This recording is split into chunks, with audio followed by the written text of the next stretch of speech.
Welcome back. Monday, first day of the 2-day working interview with this other technician. Um, I am really looking hopeful. This is how that kind of went. So, got here early, uh, felt good. Um, we did a DVI.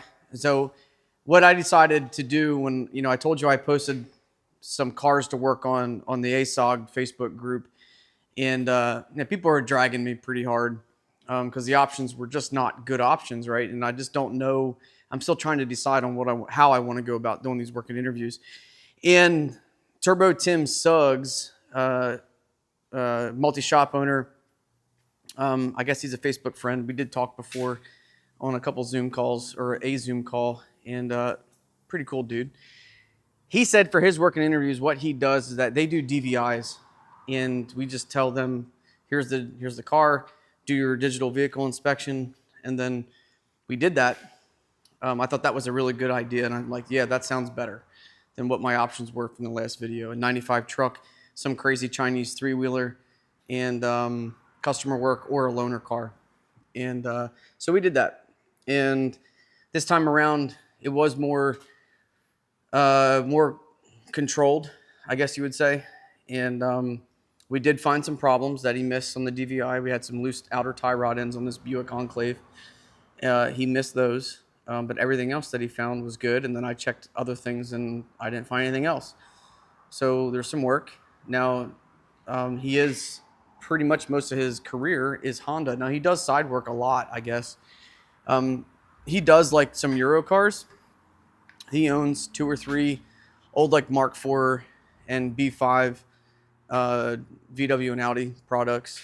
Now I can tell from experience that those cars are a lot different than what the newer ones are, but so he has some Euro background, a little bit. Today we worked on this Dodge Ram, and he's never done rear brakes on a Dodge Ram. He's never done rear parking shoes, and neither have I, on a Dodge Ram. And this was a first for him, and so it took a long time to do that. This freaking guy, he's an idiot. Not my candidate, the guy that owns this. Let me show you what these rotors look like. This is completely ridiculous. This guy drove this car into here with both rotors completely annihilated, and then he was using his parking brake to drive.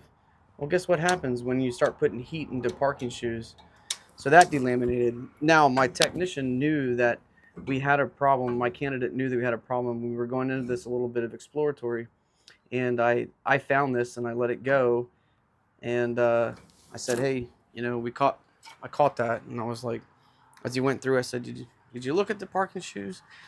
Oh yeah. I'm like, okay, well, let me show you. And I showed him that, and he's like, ooh, I missed that. I said, you did. And next thing you know, that thing's going to come completely off, get jammed up in the rotor. We got a major problem. And luckily, I looked at service information before doing that because I thought I was going to be able to pop those things out. You can't. You have to pull the diff cover out and get the axles out. So first time he's done that, right? And he's got mechanical ability. He definitely has the aptitude to be able to handle this job, I think. Now we're replacing the rear pads, rotors, calipers, hoses, parking brake shoes now. And I can tell you, if you haven't done these parking brake shoes, or the calipers and hoses before, rather, you can get aftermarket hoses for this thing. And it says in there it doesn't come with steel line. I'm like, yeah, sure, I don't want the steel line. No, dude. The rear hoses on this car are connected to a steel line that you have to replace. It's all one piece. So we are over here for I don't know, man, at least a half an hour trying to get this stuff done. I bet you it was even longer than that. And my candidate picks up the new hose, and he was like, this is weird. Like the way that the attachment is that holds it onto the frame, it's like the same as the other, but it has a threaded portion in there, a female threaded portion. And he got to looking at it, and he said, man, this doesn't make sense. Then we realized we can't take it apart because it's one fitting. This fitting right here, one fitting.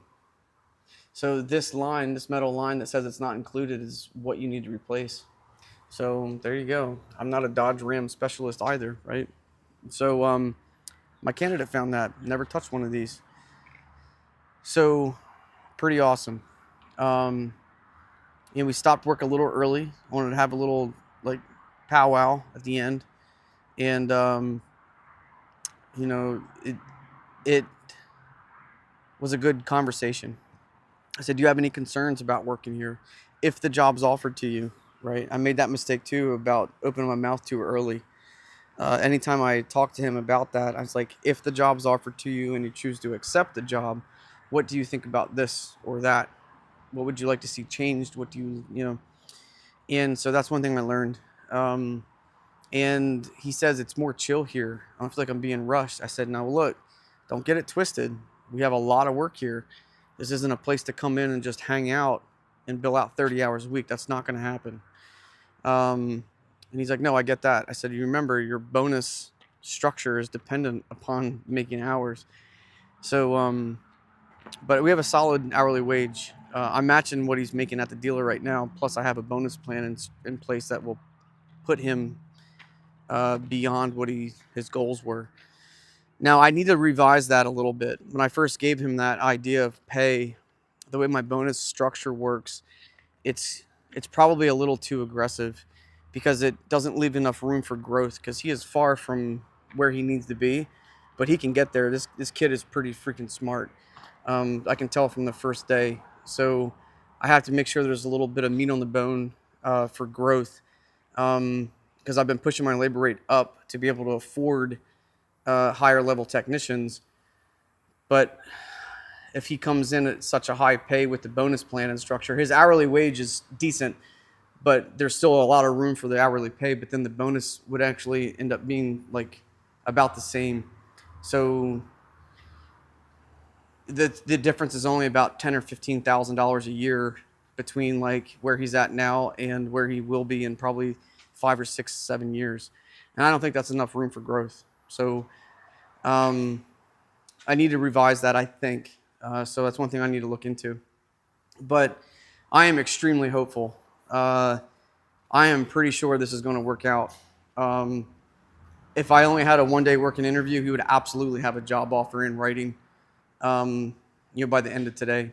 And so we're going to give it another day. He already has off work, so we're going to push through that.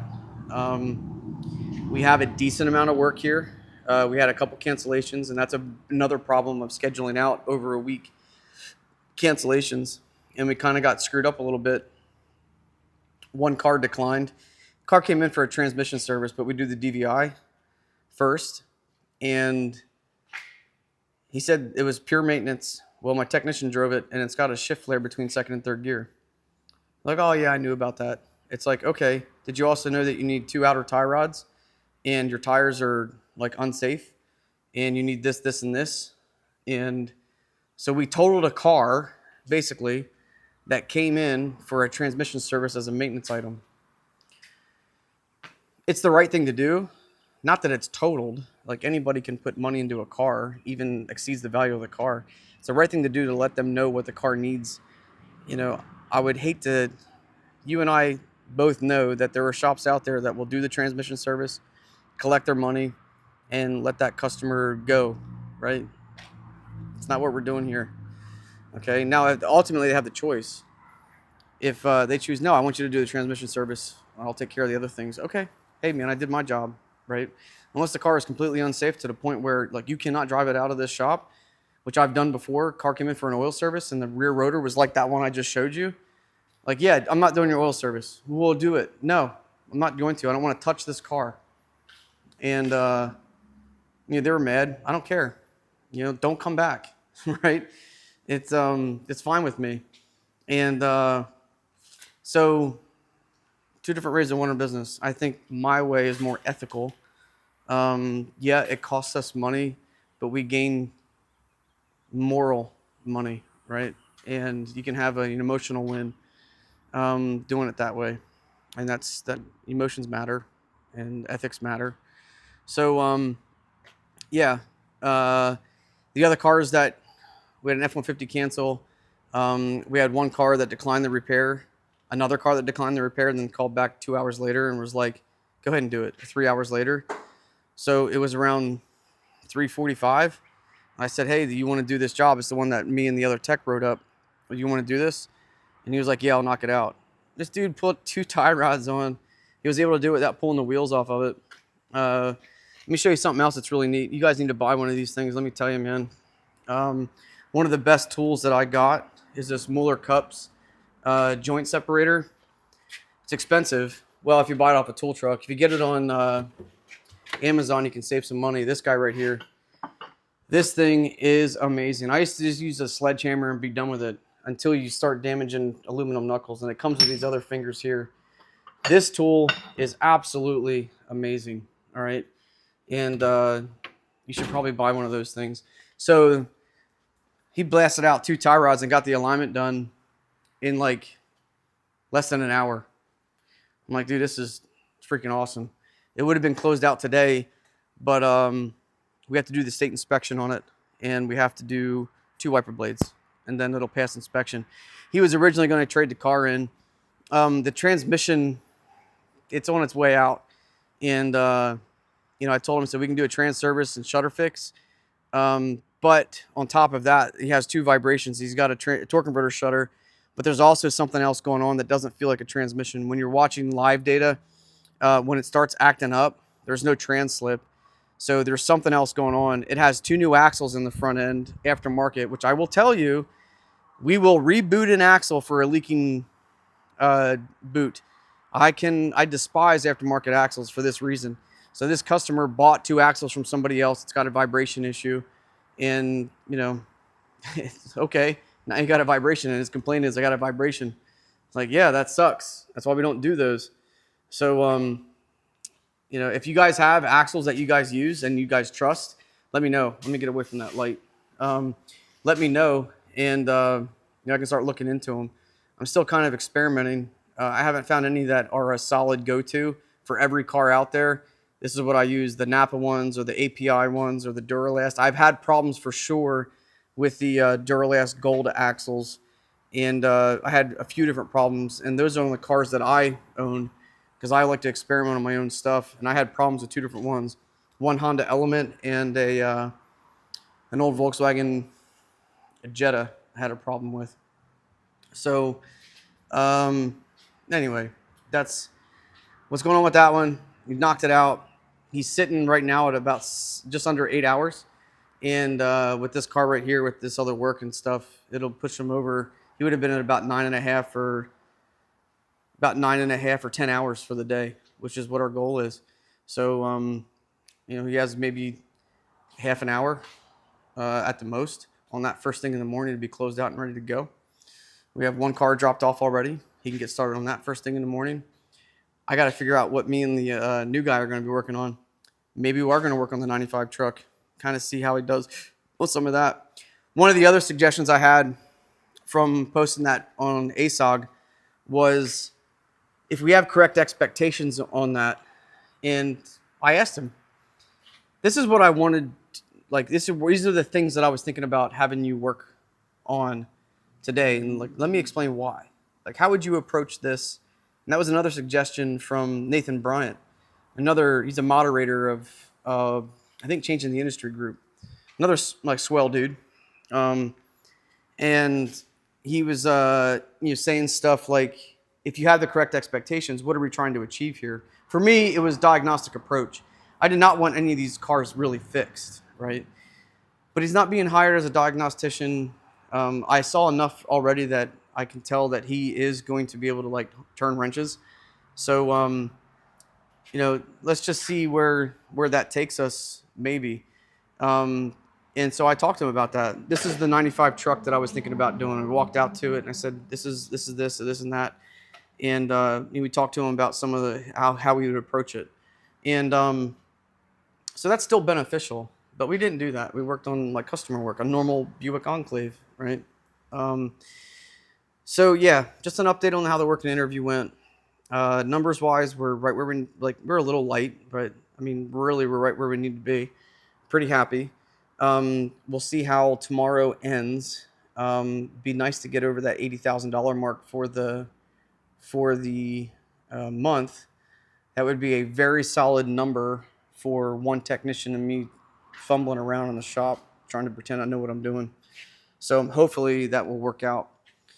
And I will let you guys know how the final second day went with the working interview, and we'll talk it out. Please like and share the video. If you made it this far, it means a lot. If you haven't subscribed and you made it this far, you're probably interested enough to where you can subscribe. I would like to try to push this channel to try to hopefully help some others. So talk to you tomorrow.